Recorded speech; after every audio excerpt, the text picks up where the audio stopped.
성령님, 좋은 아침입니다. 이 시간 성령님을 초청합니다.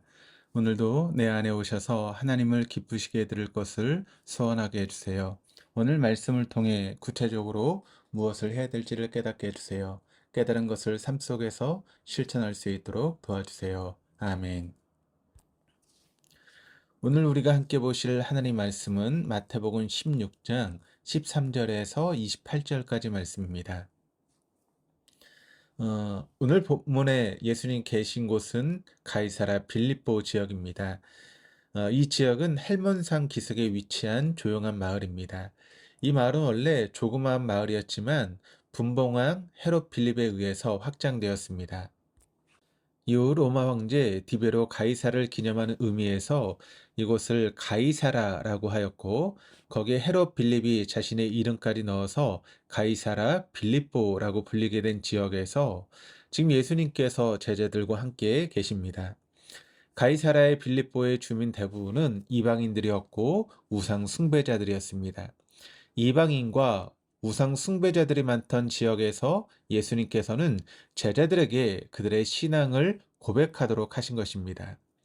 너희는 나를 누구라 하느냐라는 예수님의 질문에 베드로는 정확한 답을 말합니다. 그의 답은 예수님과 함께하며 보았던 놀라운 이적을 행하시던 예수님의 모습을 통해, 그리고 물고기 2마리와 보리떡 5개로 5,000명 이상의 사람들을 먹이신 사건, 또 물고기 2마리와 보리떡 7개로 4,000명 이상을 먹이신 놀라운 사건을 경험하면서 베드로는 예수님에 대해 더욱 확신을 가지고 주는 그리스도시요 살아계신 하나님의 아들이시다라고 하는 그런 고백을 할 수 있었던 것입니다. 하지만 이런 기적이 예수님에 대한 신앙을 고백하는데 절대적인 이유는 아니었습니다. 왜냐하면 예수님께서 행하신 많은 이적을 본 사람들 가운데 예수님을 구주로 받아들이지 않은 사람들도 많이 있었기 때문입니다. 그러니까 아무리 놀라운 일들을 겪었더라도 그 입으로 예수님이 구주 되심을 고백할 수 있는 것은 본문 17절에서 이야기하고 있는 것처럼 하나님께서 알게 해 주셔야 가능합니다. 베드로는 예수님과 함께하며 자신이 경험한 예수님에 대해서는 하나님께서 알게 해주신 것을 분명히 깨닫고 자신이 깨달은 예수님을 온전히 고백하였던 것입니다. 하나님께서 깨닫게 해주신 것을 고백하는 베드로의 고백을 들으신 예수님께서는 이 반석 위에 교회를 세우실 것과 천국의 열쇠를 주실 것이라는 그런 말씀을 하시며 그게 칭찬해 주시는 모습을 본문 18절과 19절에서 우리가 살펴볼 수 있습니다. 하지만 곧이어 예수님께서는 20절에서 이제 사람들에게 예수님께서 그리스도라는 사실을 아무에게도 말하지 말라고 이야기하신 이후에 예수님께서 장차 예루살렘에 올라가 고난을 당하시고 죽임을 당하실 것과 3일 만에 부활하실 것을 가르치시자, 그때 베드로가 예수님을 붙들면서 그렇게 하지 마시고 또한 그러한 일들이 결코 주님께 미치지 못할 것이다 라고 말을 합니다. 지금까지는 병든 자를 고쳐주시고 죽은 자를 살려주시며 가난하고 소외된 자들과 함께 하시던 예수님께서 갑작스럽게 예수님의 고난과 죽으심 그리고 부활을 이야기하시자 예수님을 사랑하고 존경하던 베드로는 결코 그런 일이 일어날 수 없다라고 하는 생각을 가지게 된 것입니다. 그런데 베드로의 고백에는 인류를 구원할 메시아가 고난당하고 죽임당한다는 사실은 도저히 상상할 수 없는 사건이기도 하였기에 그렇게 되어서는 안 된다라고 하는 인간의 생각을 나타낸 것입니다. 베드로는 자신이 경험한 범위 안에서는 하나님의 뜻을 깨달아 그것을 고백하였지만 자신이 알지 못하는 영역, 그리고 자신이 경험해보지 못한 영역, 자신의 생각과는 다른 영역에 대해서는 하나님의 뜻이 아닌 사람의 뜻을 말하고 있었기에 오늘 본문에서 예수님께로부터 칭찬을 듣지만 함께 꾸중도 듣게 되었던 것입니다. 신앙생활에 있어 가장 중요한 것은 믿음입니다. 믿음의 장으로 불리는 히브리서 11장 1절이 믿음은 바라는 것들의 실상이요 보이지 않는 것들의 증거라고 말하고 있습니다. 그러니까 믿음은 일어나지 않는 것, 바라볼 수 없는 것의 존재를 의식하고 그것을 받아들이게 해줍니다. 그런데 우리의 신앙생활을 풍성하게 해주는 것은 하나님에 대한 경험입니다.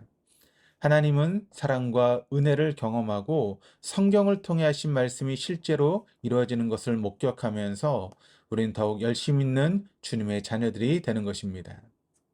그런데 우리의 신앙생활 가운데 자칫 오늘 본문의 베드로처럼 자신이 경험하고 자신이 받아들일 수 있는 범위 안에서는 하나님의 뜻을 듣고 그 뜻을 쫓아가다가도 자신이 경험하지 못한 것들이나 자신의 생각 밖의 일들에 대해서는 하나님의 뜻을 구하기보다는 자신의 인간적인 생각으로 판단하는 모습을 보일 때가 많이 있습니다.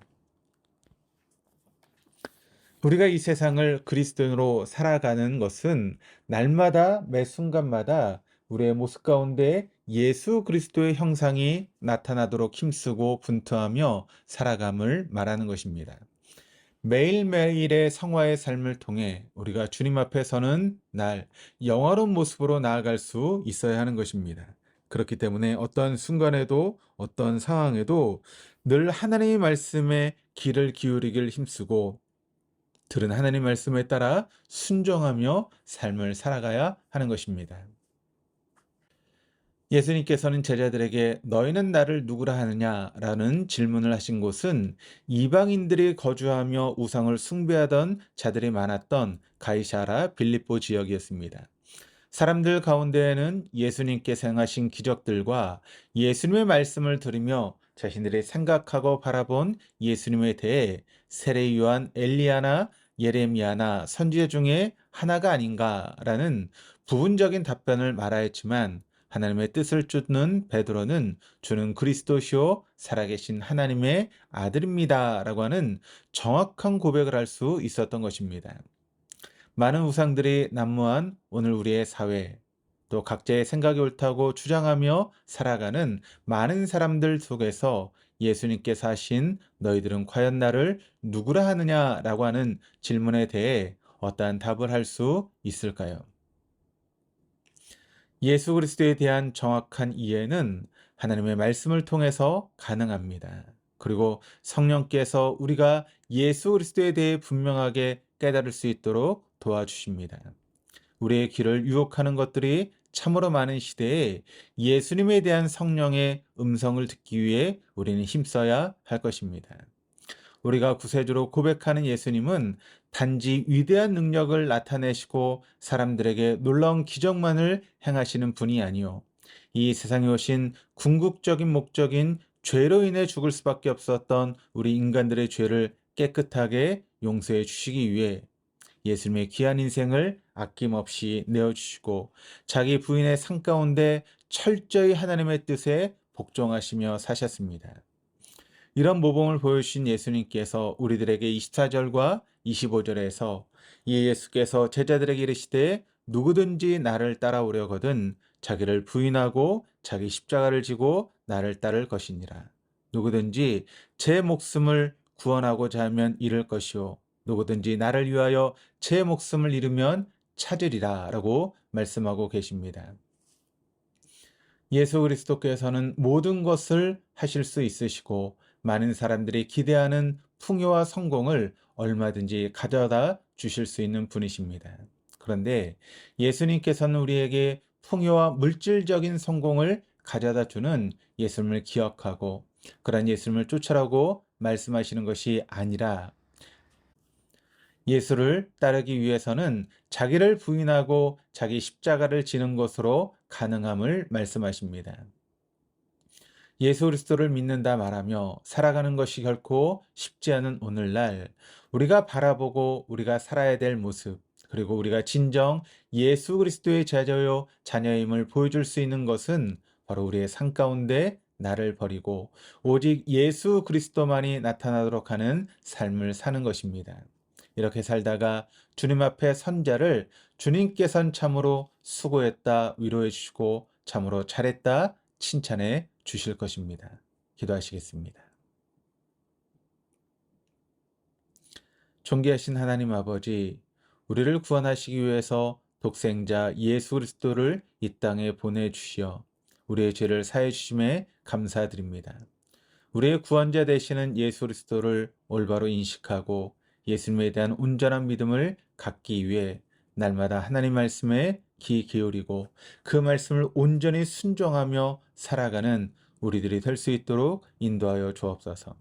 주님을 따를 때 화려하고 좋은 열매만을 맛보려 할 것이 아니라 주님이 당하신 고난과 걸어가신 십자가의 길까지도 우리가 동일하게 쫓아가게 하여 주옵소서. 그래야 주님 앞에 다시 설 때 주님께로부터 참된 칭찬 듣는 우리 모두 되어줄 수 있도록 인도하여 주옵소서. 감사드리며 예수 그리스도 이름으로 기도드립니다. 아멘.